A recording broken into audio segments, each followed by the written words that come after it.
ये जीत जो भारतीय जनता पार्टी की 3 स्टेटों में बिल्कुल जीत है। पुडुचेरी, आसाम और बंगाल में भारतीय जनता पार्टी की एब्सोल्यूट मेजोरिटी के साथ भारतीय जनता पार्टी इन स्थानों पर आई है। और बाकी भी जो 2 स्टेटों के तमिलनाडु और बंगाल के, उसमें भी आपने देखे रिजल्ट इंडिया अलायंस के पक्ष में नहीं गए हैं। स्टालिन भी बिखर गया है, वो भी हम देख रहे हैं। तो आगे की रणनीति वहां क्या बनेगी वो हमको पता लगेगा।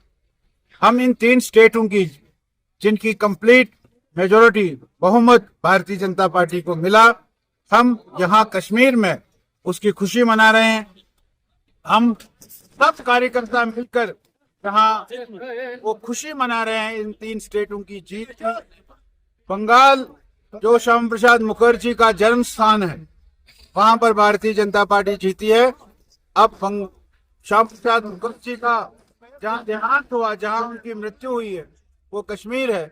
और जम्मू कश्मीर भी अगली बार भारतीय जनता पार्टी के साथ होगा, ऐसा हमको साफ दिखाई दे।